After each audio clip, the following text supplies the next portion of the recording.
سورہ فاتحہ آیت نمبر 4 کی تفسیر۔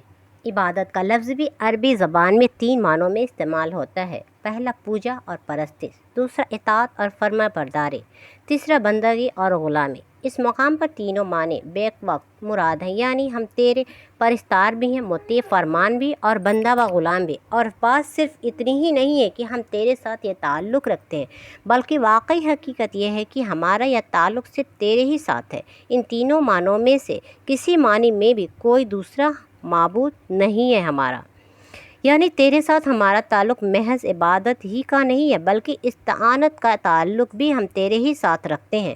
ہمیں معلوم ہے کہ ساری کائنات کا رب تو ہی ہے اور ساری طاقتیں تیرے ہی ہاتھ میں ہیں اور ساری نعمتوں کا تو ہی اکیلا مالک ہے، اس لیے ہم اپنی حاجتوں کی طلب میں تیرے ہی طرف رجوع کرتے ہیں، تیرے ہی آگے ہاتھ پھیلاتے ہیں اور تیرے ہی مدد پر اعتماد ہے۔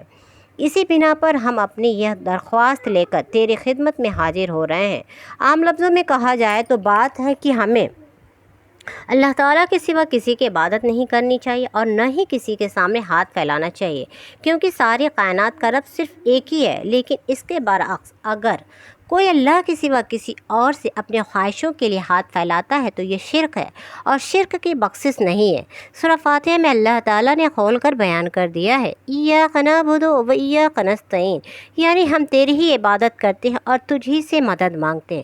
تو پھر کسی اور سے اپنے خواہشوں کے لیے ہاتھ پھیلانا بیوقوفی ہے، اس لیے کوشش کریں کہ سوائے اللہ کے کسی کی پرستش نہ کریں، کسی کی پوجا نہ کریں، کیونکہ واحد ایک ہی رب ہے جس کی ہم پوجا کر سکتے ہیں، جس کی ہم بندگی کر سکتے ہیں اور اپنے خواہشوں کا اظہار کیا جا سکتا ہے۔ کیا اس کے علاوہ کوئی ہے جو دنیا کے نظام کو چلائے یا بدلے؟ کوئی نہیں ہے۔ اس رب کے علاوہ آپ کو سنے اور آپ کی دعاؤں کو قبول بھی کرے۔